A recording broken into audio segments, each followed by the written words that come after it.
Wow. I never thought that we would head back into these stormy waters, Ed. You love these waters. I do. And I get used to these waters. I'm used to the temperature of these waters. I'm used to the... You bought a jacuzzi for these waters. I bought a condo symbolically to look upon these waters like it's my favorite view of the city. And what we're talking about is the tumultuous waters of the philosophical world of the sovereign citizen. And we all know that we're everybody that listens to last podcast on the left knows this is a pet subject of mine. I can't tell if you love it or hate it. I put them below. My ironic embracement of them is below Scientology, only just because Scientology has uniforms. Okay. That's why. That's my thing, is that sovereign citizens don't get together enough to come up with good, medal systems or, a learning process. That's what we need. That's what it really needs, is packaging. I feel like it's almost there. Yeah, it's getting there. But we have somebody special today. It's someone that went into this deeper than me. For some reason, why you would do this. I don't know why you would do this to yourself, except to make a truly wonderful film. We have the director of a new film starring Nick Offerman as a sovereign citizen, which is just if you couldn't have chosen a better one. That's the number one. If it's not him, it's got to be Michael Shannon, but because it's him, that's fucking amazing. We have here the director of this film, Sovereign, Christian Swegal. Thank you so much for being here. Thanks for having me. Yeah. Now, you wrote this. Yes. And this is your first writing, directing. It is, yeah. It's my first film as a writer-director. Congratulations. Congratulations. Is that miserable? It was a lifelong, it's a dream come true to get to do a movie. It was miserable making the film. I think anybody who makes a film knows how hard it is to make a film. But It was the best kind of miserable, basically. But obviously, it can't be more miserable than the inner world of a sovereign citizen. No, I think you're probably right about that. And the one thing that you portrayed in this film, which is a very both empathetic look at this whole topic, but it's a deep dive into the real story of a real sovereign citizen that, with his son, murdered two police officers that were then killed by the police themselves. And that was Jerry Kane and Joe Kane. Yeah. Correct? Yeah, that's correct. Now, how did you... I guess we could start with that. Yeah, start with it. How'd you get involved in all this mishigash? Yeah, I think like you guys, I've been interested in... I'm interested in fringe ideologies, conspiracy theories, and, UFOs or cults, how people get involved in those things. I've always been interested in that. But also I had someone close to me in my personal life who became involved in kind of a sovereign citizen ideology adjacent, sort of anti-government conspiracy theories. And that was part of a mental health issue. Mm-hmm. And in really wanting to understand that, I started researching the sovereign citizen movement and came across this crime. And I just felt like, because of my personal experience and my interest in the subject matter, and also I felt like the crime speaks to a lot of themes that I think are relevant today. It just felt like a great story to dig into. I felt like the father-son relationship at the center of it was really compelling. And I just love the idea of telling a coming-of-age story of this young kid growing up in an environment like that. Well, one of the worst parts about the movie is that you're watching it, and the whole time I'm like, wow, he really got to spend a lot of time with his son. That must be kind of nice for him. We say here on Last Podcast on the left all the time that movements like the QAnon movement and stuff like this is that quite more often than not, it's about the friends you make along the way. Yeah. So it's about community. It's about, in a weird, perverse way. Well, that's true, yeah. It's about community, and this movie really reflects that. Is there something to learn about a father so desperate almost to spend time with his son? Yeah, I think that even though the ideas that these guys are clinging on to, I think, are sort of just factually, you can say that they're pretty off. Yes. The answers that they're arriving at are wrong. But I think in a lot of cases, the injury that they've sustained, or the reason that they're looking for this kind of an answer, is really valid. A lot of the sovereign citizens that I've spoken to and known, they lost their home after 2008, or they had insurance that didn't pay out that they were actually owed, or they filed their taxes wrong and then they were hit with a wave of penalties that just had them underwater. And I think in the absence of like a legitimate, compassionate response to that, there's this vacuum where a guy like Jerry Kane can step into that and say, hey, I've got the answer. Like, you don't have to pay that. You don't have to.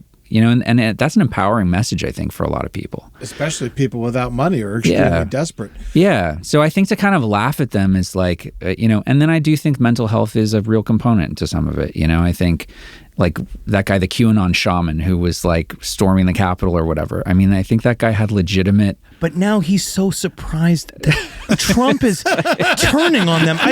He's so shocked and he's so upset. But I feel like that's a trigger. That's almost a function of the Sov-Sit movement, because it's like that when they then present this series of arcane sort of like fake version of reality to reality oftentimes smashes their windows and drags them from a non-moving car and hogties them and throws them in the back, and then they're getting deloused, and that's only literally increasing their agitation with the system. Well, that's the thing, is you can't, especially if there is a mental health component, if somebody's in that state and you apply more pressure, that doesn't break them out of it. It's not like you can shake them out of it. That just sends them further down into a spiral of some kind. And so I think we also with the film wanted to just look at the reality of that. And so we really, even though it's a political subject matter and it's kind of a wacky subject in a lot of ways, like we really wanted to try to look at like,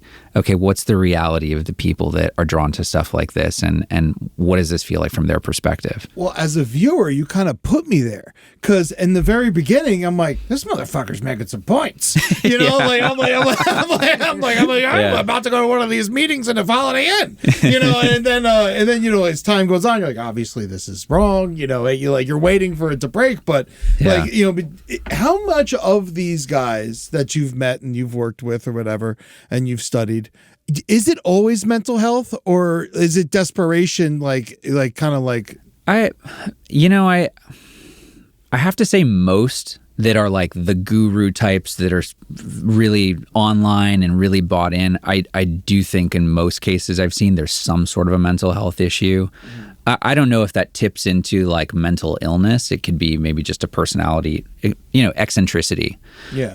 But I think that some of the guys that I've met, like it's almost, this is a weird analogy, but almost like LARPing in a way. Like No, we talk about it all the time. QAnon's a LARP that went from the internet that jumped to real life. They're like guys that like just get really into stuff, and it's almost like when you're at a Magic the Gathering, and people are talking about that or any other kind of subculture that somebody gets into. If you start to get a reputation for being the expert at that, and you kind of have street cred for that, there's a community and there's self-esteem that comes with that. And so I think that's a big component of it as well. But I think what you were saying earlier, like the reach for community and feeling empowered and important, and like you have some kind of agency is I think the driver of a lot of this stuff. And then I do think mental health is also part of it. Because they are giant. These seem to be specifically pitted against giant, unmovable structures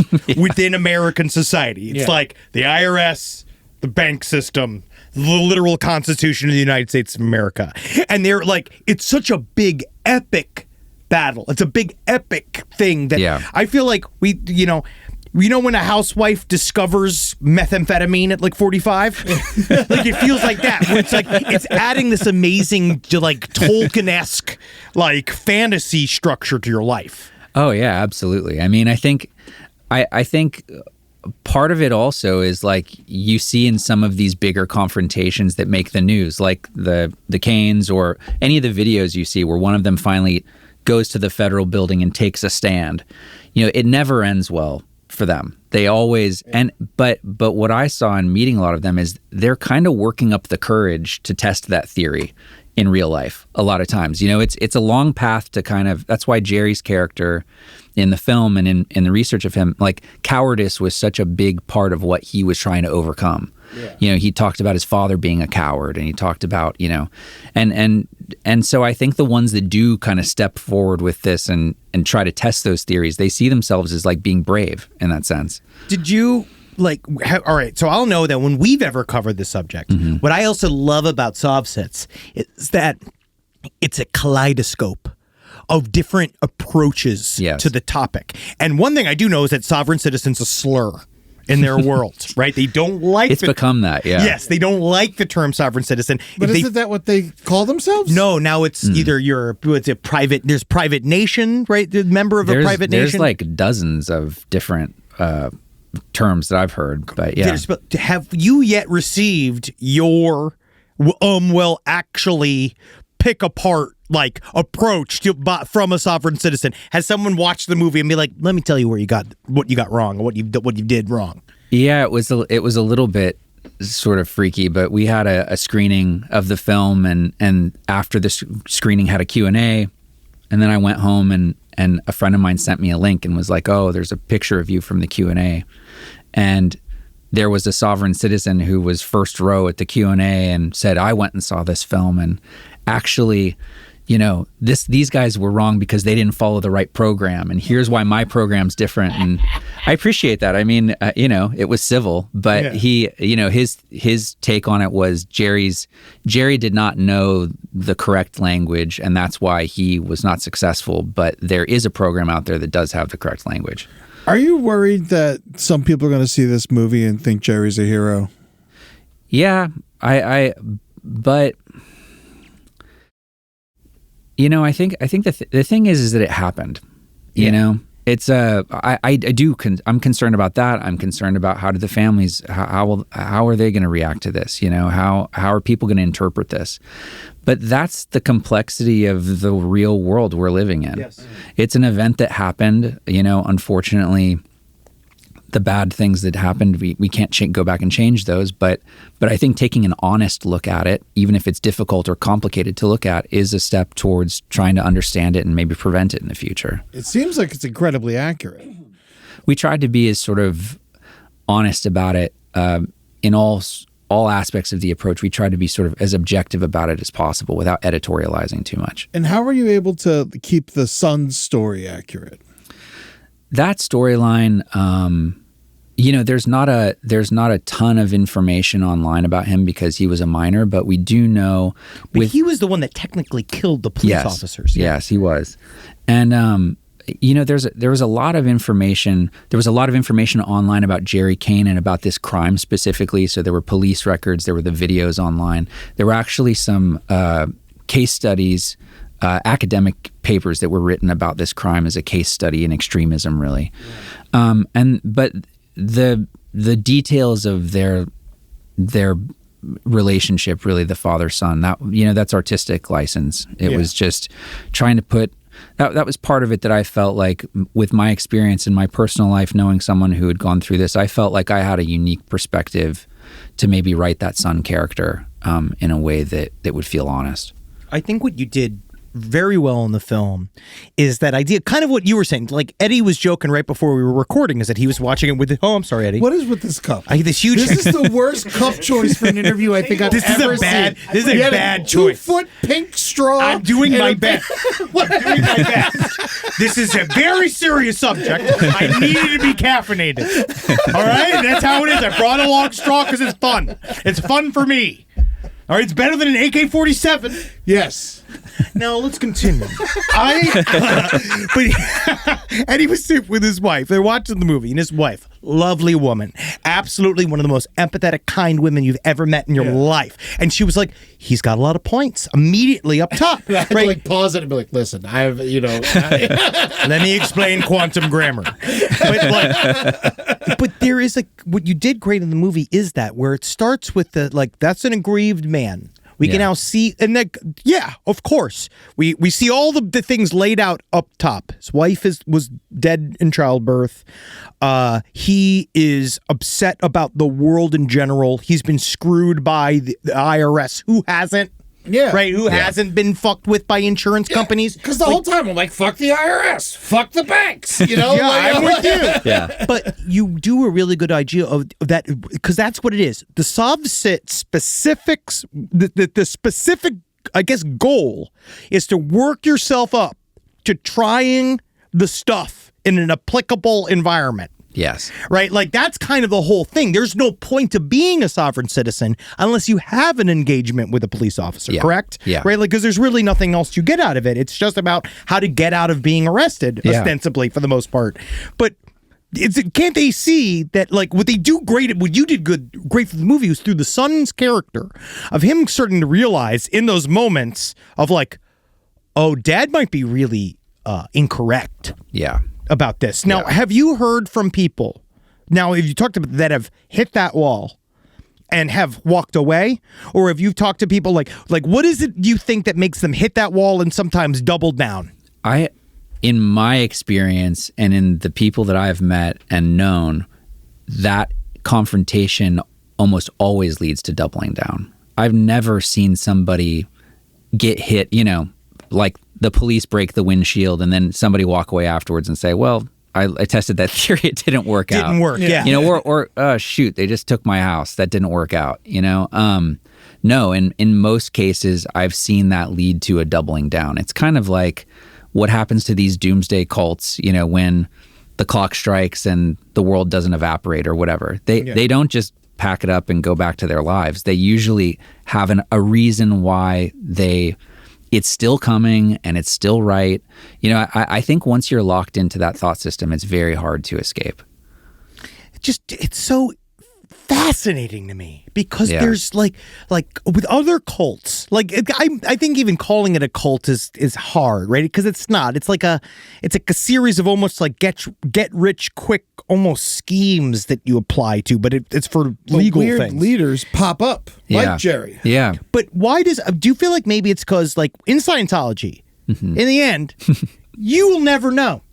You'll die, right? Like, when you're dead, we don't know what's going to happen. We know for a fact you probably don't know jack shit. You don't know if you're going to go to Xenu and if it's all going to hold out. Like, so you don't experience the payoff, right, ever. So you're always just kind of training for the next life. Where that's one thing about sovereign citizens. They want you to experience that thrill right now. And it's what I find interesting about sovereign citizens is that they're always like, how do they get everything? Like, in the first place, if they don't believe in money and they don't believe in all this stuff, like, how do they get a car? How do they get a house? Where do they get their, it's very bizarre to me. They naturally existed there before. You don't understand, Eddie. They naturally existed there before as cars. As we all know, cars are naturally harvested. They're grown under the ground. They're certainly not made by a bunch of different companies and systems.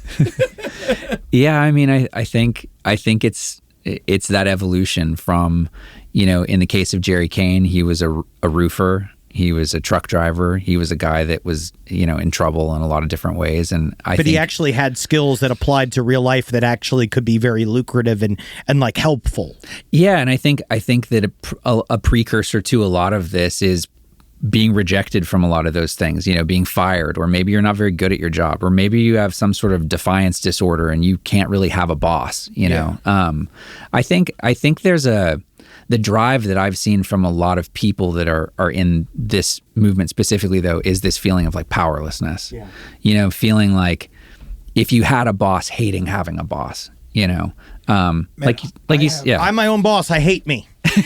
I fucking hate me. I have multiple friends who are very smart, very talented, and are doing fucking nothing with their lives because they have this defiance disorder. I've never heard of it called that before, but I'm like, I'm just like thought of 3 guys. And I'm like, these guys, they need to get this under control. What is that? I mean, I'm not a psychiatrist to know, but I think that I think that, like, people chafe under nobody likes having a boss. Yeah. I think some people just cannot tolerate it at all. If somebody tells them to do one thing, they flip out.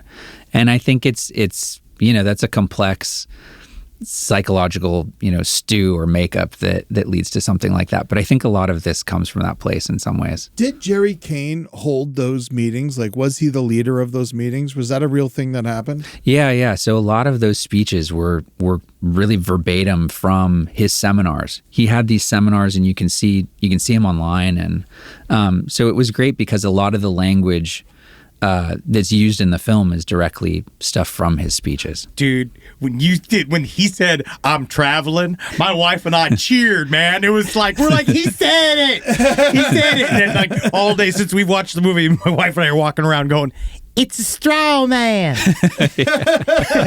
How'd you find the BG for that? That's great. They're great. That was wonderful. The lady in that scene with Nick Offerman was like, we talked about. We've talked to her like 5 times. I know that lady. Yeah. They were all Arkansas locals. I mean, we shot in Northwest Arkansas, and the stories that you hear, like when Nick or Jerry in that first meeting is going around and asking people, what their background is, those are real stories from those people. There were, the woman he's speaking to, she was denied her insurance, and the other guy, his apartment burnt down, and he was kicked out by his landlord. All these stories that draw people to those movements, those were actual real stories, and people that I wouldn't say they're sovereign citizens, none of them were, but I think they could certainly agree with some of the anti-establishment views that he was preaching. I'm looking at this picture of Jerry Kane. I did not know that he was the Big Bopper.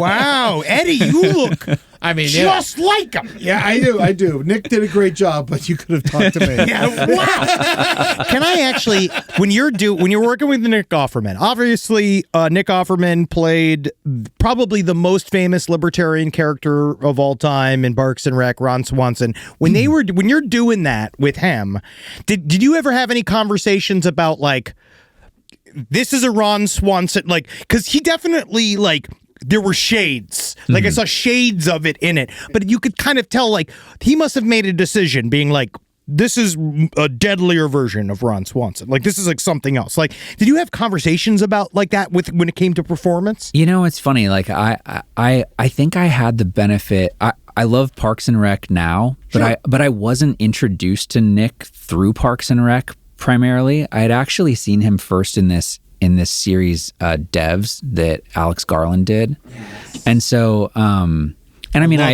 had been aware of him as an actor long before that, but when I really became like a big fan of him as a dramatic actor, it was in that series. And so, and I think because of that, and because we had the real story and videos of the real character, the Ron Swanson of it was definitely like a meta layer, but it was a layer that I kind of only became aware of after we finished the film, which sounds completely naive, but... No, I mean more about, like, if you had to watch Nick Offerman, because I also wonder if he brought that up at all.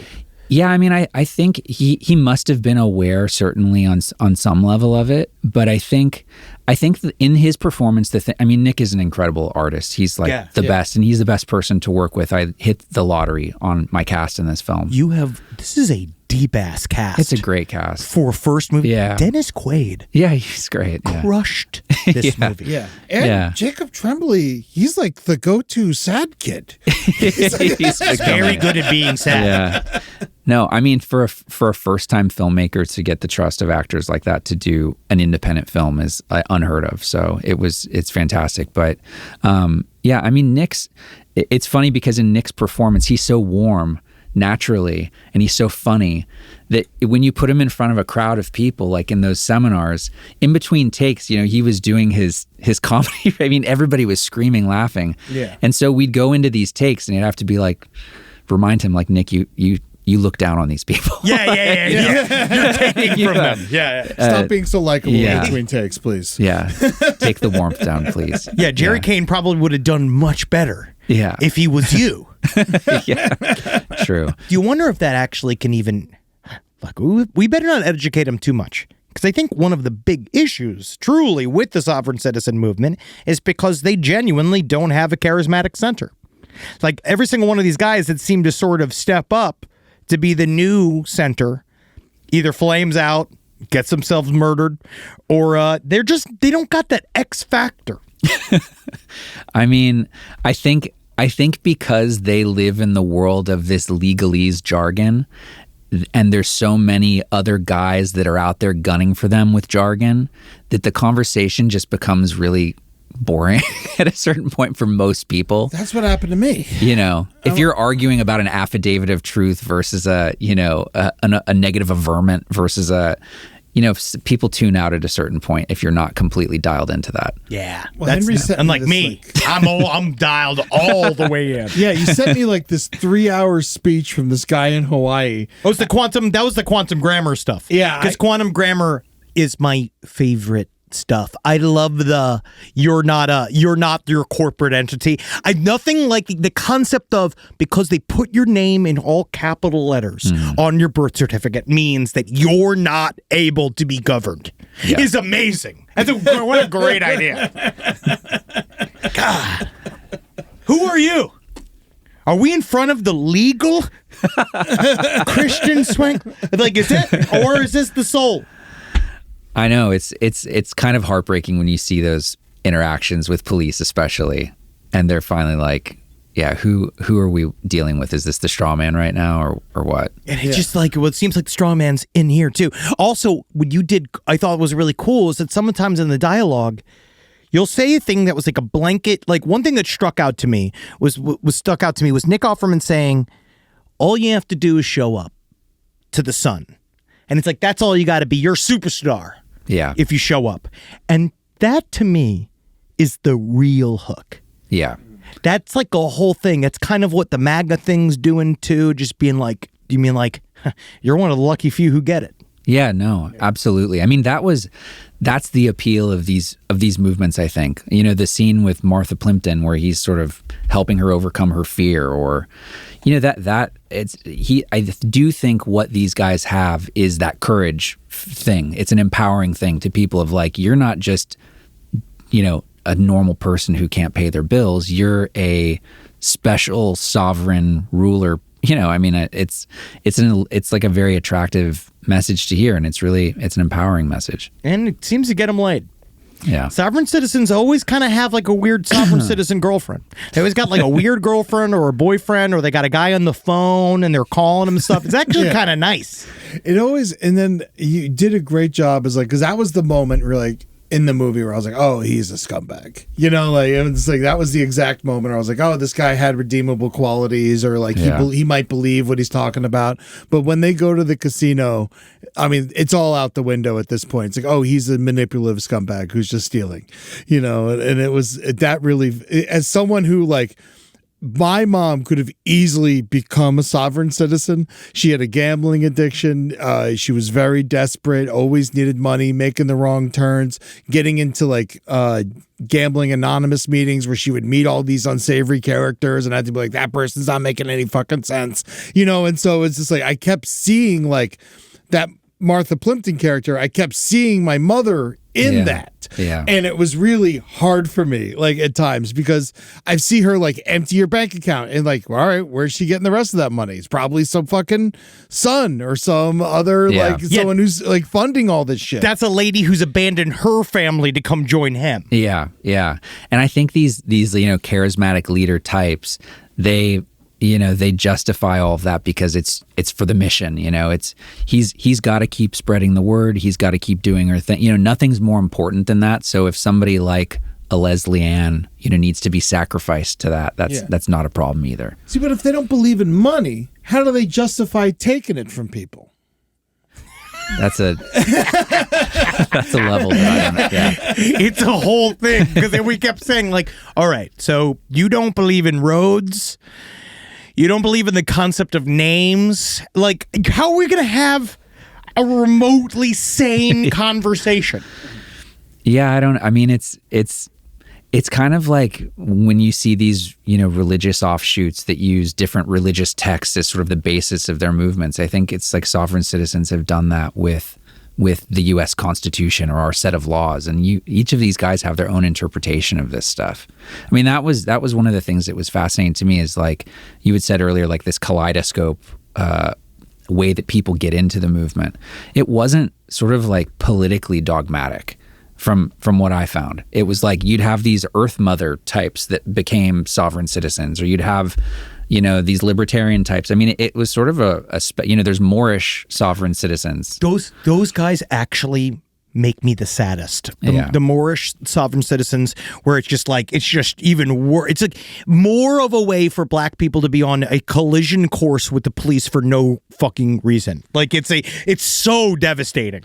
Well, I don't know if Wesley Snipes was involved, and even his tax stuff was kind of sovereign citizen adjacent. I think his tax problems, and it feels like a lot of people from different walks of life definitely find their way to this. Strangely. Yeah. So now that you're this deeply ensconced, what are you teaching? What is your sovereign citizen flavor? Oh man. Yeah. I mean Can you ready to take on new patients? Yeah. Can you call them patients? I think I'll have to. Yeah. It's like all the different lingo and all the different legalese is pretty dizzying. Yes. How's your algorithm? How's your YouTube algorithm? I think we have the same YouTube algorithm at this point. Probably. Yeah. I just watch hours of them rambling, dude. Oh man. Yeah. All day long. Why do you like it so much? You know what it is that I wish I had the courage to be in that level of denial. I wish that I had the courage to just fuck what reality's telling me. Fuck what my family's telling me. Mm-hmm. I am right. I'm really good at ignoring mail. I so I take that part of it seriously. How do you feel about the ironic embracement of the Martin Heemeyer and the Killdozer storyline? Like now I feel like one thing that we're kind of at crossroads at. Do you know the story? I'm not aware. Killdozer? So I've been in like a cave for the past months finishing the film. I feel like I haven't seen anything. Thankfully, this is an old story. Okay. Martin Heemeyer was in a land dispute with the state. Oh, right? No, I am aware of this. You know the story. So he retrofitted an old piece of construction equipment into this gigantic, indestructible machine he called the Killdozer. He didn't kill anybody. He did $7 million in private property damage, and then he committed suicide. But a lot of us, including me, have been sort of ironically celebrating Marvin Heemeyer and celebrating his tapes where he said, quote, sometimes the world drives reasonable men to do unreasonable things, right? Which is now, but on one hand, I like this idea of creating some form of civil disobedience that we can get behind, because obviously it feels like our country's heading towards some form of crossroads. Yeah. And I think that at some point we're going to be doing some giant inaction, massive group strike. I don't know when we're going to do that. Well, it seems like we have a sovereign president right now. It does. But do you think shit like this is a slippery slope to sovereign citizen worship? This idea of I just the Killdozer are just a great idea. I do remember this. Yeah. I mean, it's all the same thing in a way. It's this people. Even though I think people think sovereign citizen, it's like a political slant to it, but it's really it's about people versus systems. It's people versus the man in a lot of ways. Yeah. And I mean these guys pop up and. I don't know. I think it's something that needs to be addressed. I think there's inequality and inequity, and nobody likes banks. Nobody likes their health insurance. Yeah. Nobody likes. I live in Altadena. Our neighborhood was just burnt. Yeah. And now all the predators are coming to come and poach all the land. And they said it wasn't going to happen. Yeah. And it happens. Of course. And then if you rage against that, then you're some kind of, lunatic or something. I mean, I'm seeing our whole neighborhood just get completely gobbled up by these private funds, and they haven't approved any permits apparently, and and then my neighbors are outliving some of them in hotels still, people in their 70s and 80s that have second, third generation. Oh yeah, people had to give up their animals, their dogs, they had to go live somewhere where they wouldn't take them. And then you got fucking Stephen Miller gumming out and saying that if we had a decent mayor, it'd all be rebuilt by now. It's decades of construction should be rebuilt in a matter of months. Yeah, it's it's crazy. Sounds like we're driving people crazy. Yeah, and I think I look at if somebody came along and said hey, you can fight these developers that are coming in here, and you don't have to pay this thing. It's fuck these guys. We could push back against this. Next move you got to make about MLMs. What do you after this? It's do you leave all this behind? Like when you're doing like at the end of this, I mean, you definitely got some shit off your chest. yeah. Like, but what do you do? Like what's next? Do you feel like this is gonna follow you? These sovereign people are gonna follow you to your Oh next man, I project? hope not. You know, Yeah. like I don't know. I mean, I definitely feel like, this was an independent film, and I feel like it's such an interesting time to make films in this country right now. There's That's so a word much for it. Yeah, Yeah. like there's so much to talk about. Oh, If yeah. you're a filmmaker, there's no shortage of material to like dig into. And I think if people can learn about small films like this, like I think there's an audience for people that want to see films that reflect kind of the craziness of the time we're living in, and I think there's no shortage of stuff to sort of move on to from here. no, and I'm glad that it's not mean like you didn't have to put a talking dog in it. You know what I mean? You didn't have to do any of that stuff. You could have, and we were just like, he's crazy. He's imagining. That's what he likes. That's what he likes. No, there was a dog, and it lived. And it lived. I'll let you know just so that before you're all upset. Yeah, The dog lived. The dog lives. None of the people do. But if you knew the story ahead of time, you'd know that for a fact. What's Dennis Quaid like? He's great, actually. Yeah, I mean, he's very like, he's been doing this for so long, I think, that like, he's so there wasn't a lot of back and forth about what he was going to do. He knew what he wanted to do. He came in and did it. But then there were a couple times where like, we had to shoot that, a couple big scenes in no time. And anytime there was pressure where I'd say, Dennis, we have to do this. We have like one take. He was like, all right, let's go. Like he like lit up. Yeah. So he was fantastic to work with as a director. When you're like new to directing, does it help or hurt to have those types of highly experienced people there? I think I've heard stories of it not being great. I was on a set once where a man by the name of John Turturro didn't believe that what the director was doing, which makes sense, right? Mm-hmm. Yeah. And he just took over the process, and I'm like, John Turturro could tell me to do whatever he wants, and I'm gonna do what he says. Like they're all like, you lost total control of the set, and just like, well, it's John Turturro. What are you gonna do? He has directed some films, at least. And he was right. Yes. Yeah. He actually was correct. Yeah, that's the scary part. Like that was my biggest fear going into this, is like, I have this incredible cast. Is anybody going to listen to anything I have to say? But they were the best. I mean, they really, I think, embraced the first time director thing, and they were like, took me under their wing, and they were like, we're going to do this together. This is fantastic. Yeah. And I think it started with Nick. I mean, Nick Offerman set the tone. He was number one on the call sheet, and him and Jacob then, I mean, they really set the tone for, we're all doing this collaboratively. Yeah, and Jacob's been in some huge movies, Yeah. obviously, but if you don't remember, he was the little kid from Room. Yeah. So he understands this pacing of a small, scary drama, Yeah. and like, I think he really did a great job. Yeah. I loved everything. I loved all of his choices. I felt like I knew him, like I grew up with those type of kids, just poor, trying to be good, and just like, there's no chance because of the parents they have. Yeah. No, Jacob was incredible. Can you immediately do the comedy version with Nick Offerman and just call it Sovzits? And it's all about him teaching a he's going to help his son lose his virginity to a senator, to Nancy Pelosi. There is a comedy version of this type of thing. Oh no, I've been rolling it around in my head because again, since the quantum grammar stuff, I can't let that go. Like the idea of don't we all wish that there was some magical formula that would release us from all obligations and all accountability? Yeah. I mean, if it were that easy, yeah. Yeah, I mean, all you really got to do is be a music producer or, be an interconnected billionaire with, either working for the Mossad or working for the CIA all at once. You know what I mean? By the name of Jeffrey Epstein. Like, that's all you really got to do to get away with it all, And that's the key. That's the real key. Make yourself really important to P. Diddy. Yeah. And you really get out there. Your movie, obviously very important. I think it's definitely covering something that people don't talk about. People don't like talking about. We've met people like this in our lives. We have like family members we don't like talking about. That's what this movie like reminds me of. And It didn't get a wide release. I really wish it would have gotten a wider release because I think it really would have done well. Seems to be doing well on Apple.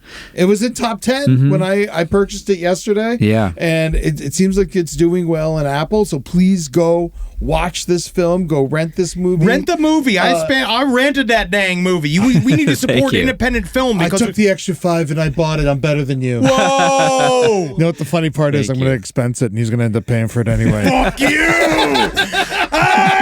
fuck! Money's not real. Money's not real. But no, I agree. We're here. We're all about independent movies because this is the way forward. They all can't be Superman 9. No, especially now in our industries like crippling around us, it is the time for independent film, and it really needs to be nurtured now more than ever. And I think your film is beautifully shot. I think you really did a great, because you've done cinematography work before, right? I have, yeah. I worked with a brilliant cinematographer on this, but we had a every department I think was just really bought into trying to make something special and like boutique, and even though it was small, just really trying to make something great. And also, just how was it filming in the middle of nowhere? I have to say, Arkansas was awesome. Yeah? Yeah. I mean, everybody was so friendly. We had the support of everyone.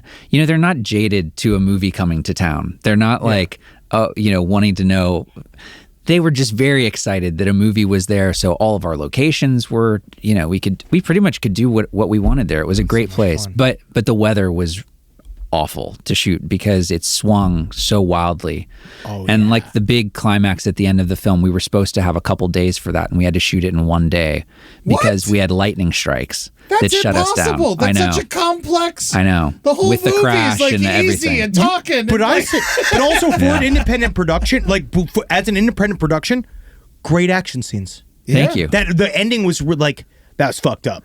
Yeah. And from watching the footage afterwards, incredibly accurate. Yeah, we tried to stay. I mean, that's just, our crew was just grinding. I mean, everybody was carrying cables and flying and shaking the van and throwing rubber glass, and it was nuts. Yeah, it was like film school. So make sure you go reach out to your independent filmmakers, all right? Because they need you. They're scared. All right, and they need help. They need support. They need their own sovereign citizen movement. Can I ask, how much was the budget for this?